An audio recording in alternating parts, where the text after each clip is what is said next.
Coucou, coucou, coucou, coucou, coucou, coucou, coucou, coucou, coucou, coucou. C'est Sarah. On se retrouve aujourd'hui pour une nouvelle petite vidéo ASMR tout en douceur. Et c'est une vidéo que beaucoup de personnes ont attendue, étant donné que c'est la partie 2 de Je t'endors juste avec ma voix. Je crois bien, c'était ça le titre. C'est la suite, la partie 2 du roman de Marie que j'ai lu donc dans la première partie. Si tu n'as pas vu cette première partie, je t'invite à aller l'écouter. Ce sont les 3 premiers chapitres car là on commence directement au chapitre 4.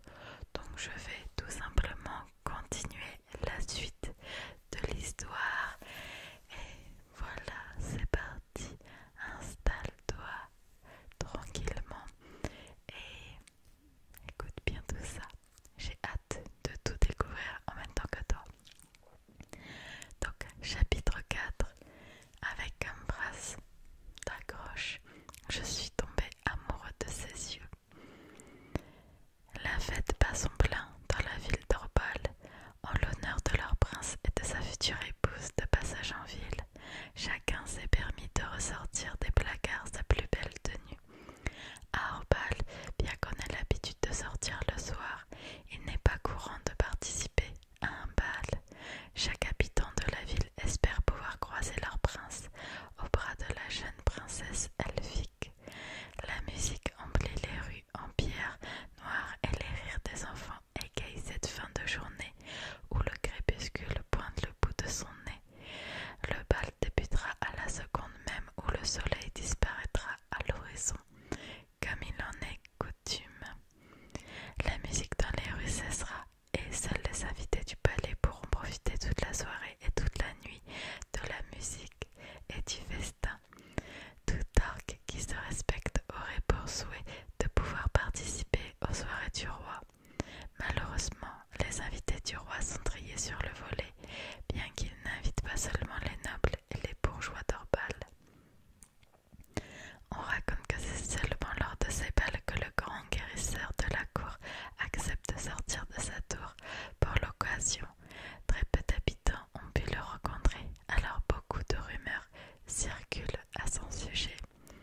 Certains disent qu'il s'agit d'un érudit orc vieux de plus de 300 ans, tandis que d'autres pensent qu'il n'est même pas de la même race qu'eux. On dit également que ce serait le seul orc capable de pratiquer la magie, chose pourtant impossible pour ce peuple. La rumeur selon laquelle il ne serait pas de sang orc vient probablement de cette contradiction. Une chose est sûre, le roi considère le grand guérisseur comme son plus grand ami. Mais pendant que tout le monde rit et danse dans les rues en attendant avec impatience la soirée qui s'annonce, un homme n'arrive pas à rester en place. Hazel marche dans sa grande chambre devant les regards médusés de ses serviteurs. De temps en temps, le jeune garçon s'arrête et lève les bras au ciel avant de se remettre à tourner en rond, les bras croisés, la tête basse à se chuchoter à lui-même. Le bruit régulier d'un poing contre la porte fait s'arrêter le jeune prince dans son élan. Entrez. Un homme d'une vingtaine d'années entre dans la pièce, le sourire au coin. Cet homme d'1,80 m demande aux serviteurs du prince de bien vouloir sortir de sa chambre, ce qu'ils font immédiatement. Le jeune homme a les cheveux noirs et les yeux marrons, ainsi qu'une barbe de 2 jours. On pourrait dire qu'il a un physique banal pour un humain. Sa taille fine et ses traits étirés montrent qu'il ne possède pas une importante musculature, contrairement au prince. Son regard vif et sa bouche légèrement retroussée en un fin sourire montrent qu'il sait très bien se servir de sa tête. Hazel se précipite vers lui, l'entourant de ses bras. « Aiden, mon ami, tu es enfin là, j'ai vraiment besoin de tes conseils. »« Calme-toi donc, Hazel, j'ai entendu dire que ta fiancée était de passage. Est-ce vrai ?» Hazel lâche Aiden et lève les bras au ciel. Si seulement elle le restait. Figure-toi que Nyriel est venu rompre ses fiançailles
n'apprécierait jamais si elle avait le choix entre moi et un bel elfe brillant.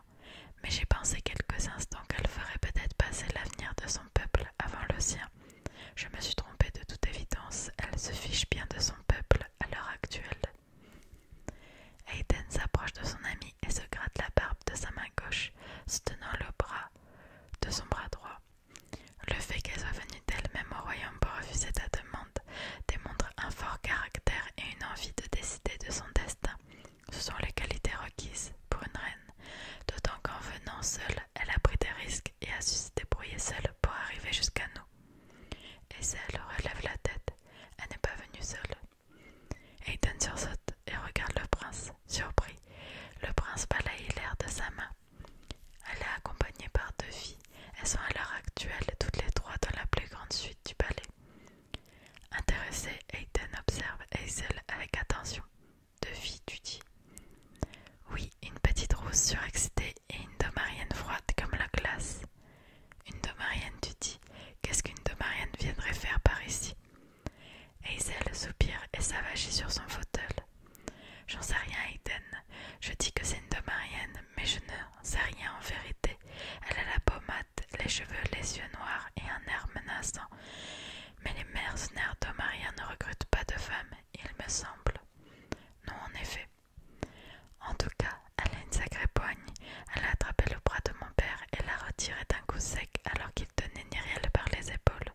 Je suis arrivée à ce moment précis, mais le regard de cette fille ne laissait aucun doute sur ses intentions si mon père touchait de nouveau Nyriel. Aiden silencieux regarde son ami. Hazel tourne son regard vers le jeune prince silencieux. Quoi? T'inquiète, mon père n'a rien, et il avait l'air plus amusé par cette fille plutôt qu'inquiet. Je vois.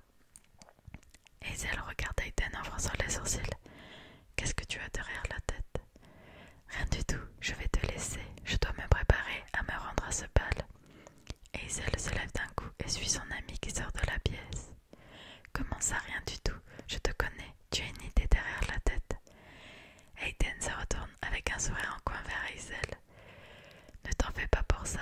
Pour l'heure, occupe-toi plutôt de conquérir le cœur de ta bien-aimée. Aiden ouvre la porte et s'engage dans le couloir. Il fait un signe de main de dos. Ce serait idiot qu'elle te file entre les doigts, mon petit Hazel. Il rit à gorge déployée alors que le jeune prince grommelle des insultes dans son dos. Après avoir tourné au bout du couloir, Aiden s'appuie contre le mur avec son bras et observe le sol quelques instants. Un lâche sourire apparaît sur son visage. Une jeune domarienne, hein? Il se relève et reprend son chemin, son sourire amusé fixé sur son visage. Dans la plupart des royaumes d'Adamar, l'apparence des femmes est quelque chose de primordial. Au royaume orc, bien que n'étant pas la principale caractéristique attendue par les femmes, c'est également quelque chose d'important. Les robes apportées par les serviteurs aux 3 jeunes voyageuses sont éparpillées dans le salon de leur suite. La première à sortir de sa chambre est Eloy, habillée d'une longue robe cintrée possédant une jupe évasée faite de nombreux plis. Une jolie ceinture blanche ornée d'un cercle d'argent vient resserrer la fine taille de la rousse. Les couleurs dégradées allant du blanc à l'orange clair de la robe font ressortir la chevelure d'Eloy et les longues manches très amples de la robe donnent une sensation très aérienne à la robe. Chaussée de petites sandales blanches ouvertes, Eloy est ainsi parfaitement mise en valeur malgré sa petite taille. Ses cheveux coiffés ont une couronne de tresses et son maquillage fin et délicat dénonce sa fragilité et sa joie de vivre avec beaucoup de grâce. Eloy tourne sur elle-même en riant. Alors les filles, vous êtes prêtes? Nyriel sort à son tour, prenant la pose adossée à la porte de sa chambre. Qu'en penses-tu, Eloy? Eloy se retourne vers l'elfe et porte les mains à sa bouche. Nyriel sourit en voyant sa réaction. Tu es superbe. Je te remercie, tu n'es pas mal non plus. Habillée d'une robe bleu ciel et d'une longue cape blanche, Nyriel avance doucement avec ses talons d'une dizaine de centimètres.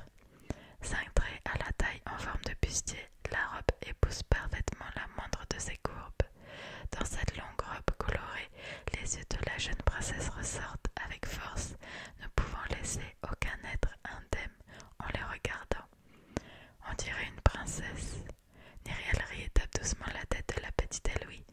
suis une princesse. Héloïse sourit, puis rit à son tour en sautillant et virevoltant à travers la pièce. Myriel la suit du regard. Je comprends mieux pourquoi tu n'as pas mis de talons. Tu serais incapable de courir comme ça si tu en avais. Le bruit d'une porte stopplée de femmes qui rient de bon cœur. Elle se retourne vers la dernière arrivante. Les filles, cette robe est beaucoup trop. Enfin, vous voyez, je ne suis pas à l'aise là-dedans. Je ne peux pas bouger comme je le veux. Héloïse se tient en tapant dans ses mains et riant alors que Myriel sourit de toutes ses dents. Ne dis pas n'importe quoi, cette robe est parfaite pour toi. Je l'ai su au premier coup d'œil et te voir la porter me donne raison. Mal à l'aise, Tinuviel s'avance dans le salon. Une longue robe blanche et verte d'eau possédant un col en V caresse la pommade de la jeune fille. Myriel s'approche de Tinuviel. Regarde, le côté cintré puis évasé de la robe te laisse une grande liberté de mouvement, ce qui va te permettre de ne pas trop te sentir à l'étroit. Mais bouger avec autant de tissu lors d'un combat. On va au bal, Tinuviel, pas à la guerre, riait Louis. Myriel pose une main sur l'épaule de la métisse en souriant. Ne t'en fais pas, tu es très bien comme ça. Et puis, comme tu n'as pas de talons hauts, tu pourras quand même bouger correctement. Et s'il y a une urgence, tu n'auras qu'à déchirer la robe. Je ne pense pas que cela te pose de problème. Tinuviel porte les pans de la robe avant de les laisser retomber. Non, en effet. Attendez, je reviens. Tinuviel retourne dans sa chambre et revient avec sa longue épée noire. Elle lui rit et Myriel balaye le vent de ses mains. Non, non, non, non, tu ne l'amènes pas dans un bal. Tinuviel fronce des sourcils. Je ne la laisse pas ici sans surveillance. Ne t'en fais pas, il n'y a aucun risque. Le royaume orc est bien gardé. Tinuviel tient fermement son arme, refusant de la lâcher. Myriel ouvre la bouche sans savoir quoi dire. Alors Héloïse s'avance. Tinuviel, si tu amènes ça pendant le bal, les invités vont prendre peur, et ce n'est pas le but de la manœuvre. J'en ai conscience, mais je ne laisserai pas cette épée ici. Myriel souffle alors qu'Héloïse réfléchit. Sinon, tu n'as qu'à l'amener après tout. Myriel se retourne effarée vers son ami. Tu es folle, toi qui voulais un lit douillet pour cette nuit. Tu peux l'oublier si elle amène l'épée. Mais non, on n'a qu'à la cacher. Héloïse se dirige vers sa chambre et en ressort avec la cordelette qui en sert habituellement sa tenue de voyage. Elle l'attend à Tinuviel. Tu n'as qu'à l'accrocher sous ta robe à ta jambe. Tinuviel prend la corde entre ses mains. Tu as raison, c'est une bonne idée. Tinuviel accroche la corde à sa cuisse et laisse glisser l'épée avant de resserrer le nœud. Elle replace correctement sa jupe. Et voilà le travail, on ne voit même pas une différence vu l'épaisseur des tissus. Peut-être, mais si elle danse avec quelqu'un, la personne va le sentir. Myriel relève tes yeux ronds vers Tinuviel. Attends, tu sais danser au moins. Tinuviel sourit. Disons que je me débrouille. Myriel souffle de soulagement. Les trois femmes regardent alors vers la fenêtre et voient les derniers rayons d'Inis les atteindre.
chaque ouverture menant à l'extérieur.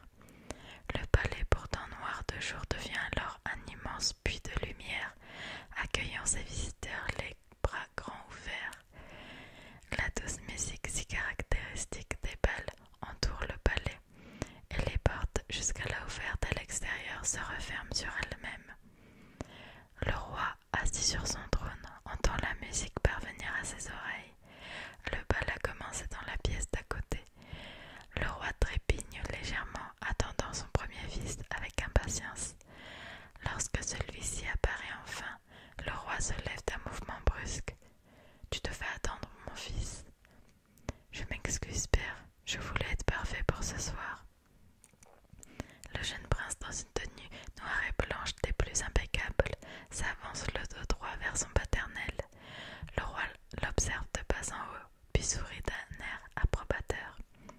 « La petite Myriel va t'adorer. » Le jeune prince détourne les yeux, gêné. « Je l'espère, père. » Le roi s'esclaffe en lui tapant amicalement le dos. « Bien, c'est notre heure. En scène. » Les deux hommes s'avancent d'un pas royal vers la salle de bal, droits et fiers. La fête bat déjà son plein lorsque les trois voyageuses pénètrent dans la salle de bal. Ayant l'habitude de ce genre d'événement, Myriel se tient droite, sa main gauche posée dans sa main droite au niveau de son ventre. Elle se tourne vers ses deux amis. « Vous êtes prêtes ?» Et Louis Sotti, surexcité par cet événement auquel elle n'a encore jamais participé auparavant. Tinuviel observe la fête en contrepas, les sourcils froncés. « Je vous préviens, au moindre problème, on s'en va. » Myriel frappe doucement le dos de la métisse. « Il ne va rien se passer, à part peut-être un gros lourd qui va me coller toute la soirée, mais sinon, rien de bien méchant. » Tinuviel vérifie la présence de son épée à sa jambe. Myriel se met devant ses amis et pose légèrement sa main sur la rambarde de l'escalier qui descend la piste de danse. « Bien, suivez-moi. » Myriel descend doucement, marche après marche, la posture bien droite, telle une reine. L'un des gardes annonce sa venue et les danses cessent, les regards se portant vers la jeune princesse se présentant à la cour. Myriel aperçoit au loin le prince, un verre à la main, la fixant avec un grand sourire. Elle remarque un homme à sa gauche, ce qui l'intrigue. Elle ne pensait pas qu'un humain vivait à Orbal. Le prince se déplace élégamment vers elle. Myriel jette un coup d'œil derrière elle et voit Louis, le regard brillant, totalement surexcité par les événements. Son regard se porte vers Tinuviel et elle écarquille les yeux. Bien qu'elle ait choisi la robe pour la jeune femme, la voir descendre ainsi la rend plus belle que jamais. Myriel sourit en pensant que si la métisse se mettait en avant, elle serait une femme resplendissante et pleine de charme. Myriel surprend Tinuviel, regardait dans la direction de l'homme et comprend qu'elle aussi se questionne sur celui-ci et sa présence en ces lieux. Bien que n'ayant jamais participé à ce genre d'événement, Tinuviel a depuis toujours appris à s'intégrer dans n'importe quel lieu. Il ne lui a fallu que quelques secondes pour comprendre la démarche à adopter et elle descend maintenant l'escalier avec la même grâce que la princesse elfique. En arrivant en bas des marches, le prince tend sa main à Myriel qui la prend sans hésitation en lui souriant. Le cœur du prince s'emballe en voyant la beauté de la princesse et ce sourire radieux qui lui est adressé. Avec élégance, il l'accompagne en bas des marches, puis relâche avec douleur sa main frêle qui tenait si bien dans sa paume. Elle lui sautit jusqu'à Oral, auquel elle fait de grands gestes alors que celui-ci est gêné. La foule regarde la petite rousse courir en riant vers le garde en service. Myriel sourit et suit Iselle qui la pousse doucement vers un coin de la pièce, une main en bas de ses reins. Tinuviel suit Myriel sans dire mot. « Vous êtes magnifique ce soir, Myriel. Votre robe sublime vaudrait. »« Je vous remercie, Iselle, mais vous deviez vous en douter puisque c'est vous qui les avez fait apporter. J'imagine qu'elles étaient donc toutes à votre goût et que vous m'auriez complimenté, quelle que soit la robe que j'aurais choisie. » Le prince, d'abord surpris, rit aux éclats en entendant la pique cinglante de la jeune princesse qui se tient dignement à ses côtés. Myriel sourit à son tour, consciente que son attaque de front n'a pas eu l'effet escompté. Iselle conduit les invités vers le fond de la salle alors que les danses reprennent. Si vous le permettez, mesdames, j'aimerais vous présenter à l'un de mes plus proches amis, si ce n'est le seul. Hazel s'arrête à la hauteur d'Aiden et place une main sur son épaule. Le jeune homme s'incline avec respect devant les deux femmes qui se tiennent devant lui. Je me présente, je m'appelle Aiden et je suis le grand guérisseur du palais. C'est un honneur de vous rencontrer, princesse.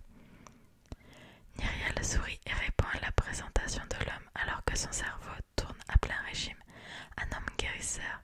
À sa connaissance, les hommes n'ont pas de grande capacité en médecine, contrairement aux orques qui sont naturellement doués pour cela. L'homme se tourne vers Tinuviel qui le dévisage sans un mot. Un sourire en coin apparaît sur le coin droit de sa bouche alors qu'il se penche légèrement en avant, une main derrière le dos et l'autre sur son cœur. À qui ai-je l'honneur? Nyriel se tourne vers Tinuviel pour voir sa réaction et aperçoit que celle-ci a elle aussi un sourire en coin. Tinuviel fait un pas en avant et effectue une révérence parfaite qui surprend Nyriel. Je m'appelle Tinuviel. Aiden lui sourit, puis se tourne de nouveau vers Hazel. Mon ami, il est temps pour toi d'inviter ta promise à danser, il me semble. Le prince sourit et pose son verre avant de se retourner vers Nyriel et de lui tendre sa main. M'accorderiez-vous cette danse? Nyriel jette un coup d'œil inquiet à Tinuviel qui lui fait un clin d'œil. Nyriel s'empourpre et prend la main d'Hazel en tirant la langue à Tinuviel discrètement. Ils partent main dans la main, se mettent au milieu de la piste de danse et commencent à danser doucement, puis à un rythme plus soutenu. Les danseurs déjà présents s'écartent petit à petit afin de laisser la place au prince et à la princesse. Aiden observe Tinuviel du coin de l'œil. Celle-ci, se sentant observée, se retourne vers lui. Souhaitez-vous danser également? Pris au dépourvu par cette demande soudaine, Aiden sursaute un instant avant de remarquer le sourire amusé de la jeune fille. Souriant à son tour, il se tourne vers elle et lui tend la main. Avec plaisir. Tinuviel prend la main de l'homme et se laisse guider au centre de la salle. Il place une main sur sa hanche alors qu'elle place la sienne sur son épaule. Bien droit, il commence à danser en silence. Rapidement, Aiden ne tient plus en place. Domarian. Tinuviel sourit à sa question directe. Aiden, pris au dépourvu, sourit de la répartie inattendue de la jeune femme qu'il tient dans ses bras. Artasinx, pour être très précis. Qu'est-ce qu'un érudit d'Artasinx vient-il faire à l'autre bout du monde, loin de son peuple? Je pourrais vous poser la même question. À ma connaissance, les Domariens ne raffolent pas des autres peuples non humanoïdes. Je ne suis pas réellement attaché à ce peuple. Aiden regarde Tinuviel dans les yeux, interrogateur. Disons que j'y ai séjourné quelque temps. Comprenant que la jeune métisse n'en dirait pas plus, Aiden n'insiste pas. Au lieu de ça, il décide de répondre à la curiosité de la jeune fille. Plus jeune, alors que je me rendais en Wittichem par bateau, celui-ci a coulé, entraînant ma famille dans les tréfonds des eaux. Je suis le seul rescapé, et c'est le roi lui-même qui m'a repêché, puis élevé comme son propre fils, aux côtés d'Hazel, le premier prince. Tinuviel relève la tête vers le jeune homme qui vient de se confier ainsi à une inconnue. Je suis désolée. L'homme secoue la tête et fait tournoyer la jeune fille sur elle-même avant de la ramener vers lui, plus près l'un de l'autre qu'il ne l'était auparavant. Ne vous excusez pas, cela intrigue bien des gens que je sois ici. Beaucoup de rumeurs circulent à mon sujet. Ayant une santé fragile, j'évite de trop sortir et passe le plus clair de mon temps à étudier ou à supporter les idées saugrenues d'Hazel. Les deux danseurs jettent un œil vers le prince qui fait tournoyer indéfiniment la jeune princesse. Tinuviel rit discrètement, ce qui fait se retourner Aiden vers elle, qui sourit. Je vois en effet le calvaire que cela peut être. Aiden rit à son tour en entendant les mots sensés de la jeune fille. Reprenant son sérieux, il observe de nouveau le couple royaux. Hazel semble s'amuser comme un fou, alors que Nyriel a l'air de s'ennuyer de pied ferme et d'être extrêmement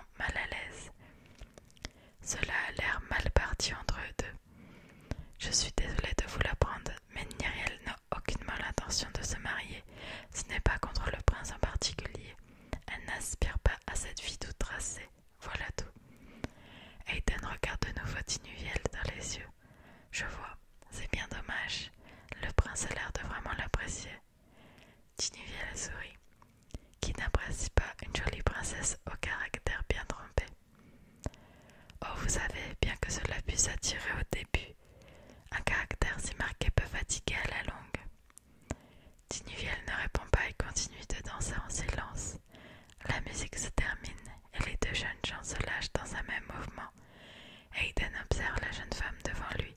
Sa beauté est frappante, mais celle-ci cache des capacités bien dangereuses. Quand repartez-vous?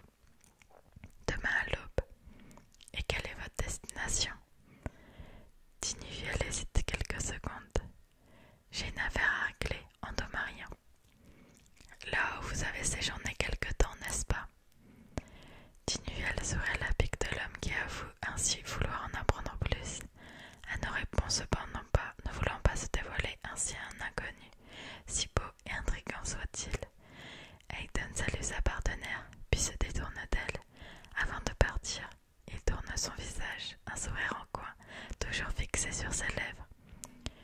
Vous devriez faire attention à ne pas vous blesser avec cet objet à votre jambe. Tinuviel sursaute et place une main sur son épée, toujours fermement accrochée. L'homme part sans se retourner et sans rien rajouter. Tinuviel rougit légèrement et place une de ses mains sur son visage en soufflant. L'homme l'ayant intrigué, elle n'avait plus du tout pensé à son épée fixée à sa jambe gauche depuis le début de la soirée. Elle observe l'homme s'éloigner d'une démarche souple. Hayden. Un nom qu'elle ne doit pas oublier. Elle le sent. Elle qui habituellement est totalement insensible aux hommes, et cette fois-ci était très intriguée par celui-ci. Elle lui encercle Tinuviel de ses bras, ce qui fait sursauter celle-ci. Eh bien, Tinuviel, qu'est-ce qui t'arrive? Je t'ai vu danser avec cet homme. Qui est-il? Ton ami est déjà parti. Oral n'est qu'un garde. Il n'est pas autorisé à participer à la fête. Alors, comme je m'ennuyais, je suis venue voir ce qui se passait de ton côté. Je vois. Alors, qui est-ce? Il s'appelle Hayden et c'est le meilleur ami d'Hazel, dit Nyriel en s'approchant des deux filles. Tu as déjà fini de danser avec le prince. Je n'ai pas besoin d'une danse supplémentaire pour savoir que danser en sa compagnie est un calvaire, soupire Nyriel. Celle-ci se place aux côtés de ses amis, observant Hayden et Hazel discuter. J'ai demandé quelques informations à Hazel par rapport à Hayden. Hayden a été élevé dans ce palais comme son propre frère et il est apparemment brillant dans tous les domaines en dehors du sport. Tinuviel observe le jeune érudit avec attention, se demandant quel secret il peut bien cacher. Nyriel se plante devant Tinuviel. On rentre. J'en ai clairement marre de cette soirée. Je n'ai rien à y faire et après ce que je viens de voir, il est hors de question que je laisse la moindre chance à ce prince de pacotille. Allons-nous-en. Nyriel tourne les talons en direction de l'escalier, suivi par Eloy. Mais voyons Nyriel, la soirée vient à peine de commencer, on a à peine profité, on pourrait rester encore un peu. Crois-moi Eloy, ces soirées mondaines n'ont rien de passionnante. Aller dormir pour repartir tôt demain matin est la meilleure idée qui soit. Eloy et Nyriel s'éloignent en discutant, alors que les convives s'écartent sur leur passage. Tinuviel sent un regard fixé sur elle et tourne le sien vers l'homme de la soirée. Hayden tient un verre à la main, la fixant son sourire en coin si caractéristique toujours présent. Il lève son verre et prend une gorgée tout en la fixant. Tinuviel lui lance un regard noir avant de partir déterminé vers la sortie, tenant discrètement son épée de sa main gauche par-dessus les couches de vêtements de la robe. Hayden observe la jeune femme s'éloigner et rit doucement en voyant son visage énervé, et Hazel se tourne vers lui. Alors, tu as appris des choses sur la métisse? Hayden reprend une gorgée en l'observant gravir les marches de l'escalier. Disons qu'elle m'intéresse. Tinuviel rejoint Nyriel et Louis qui l'attendent en haut des escaliers. En tout cas, Nyriel a du caractère. Je ne suis pas déçue, Hayden. Cette princesse est tout ce que je veux. Ça ne m'étonne pas qu'elle dirige ce petit groupe. Hayden prend une nouvelle gorgée en observant Nyriel et Louis s'adresser à Tinuviel, le visage sérieux. Ne sachant ce qu'elles disent, Hayden voit Tinuviel passer entre les deux femmes et sortir en première, suivi de près par ses deux amis. Hayden sourit. Celle qui prend les décisions et qui maintient un groupe n'est pas toujours celle qu'on croit, mon cher Hazel.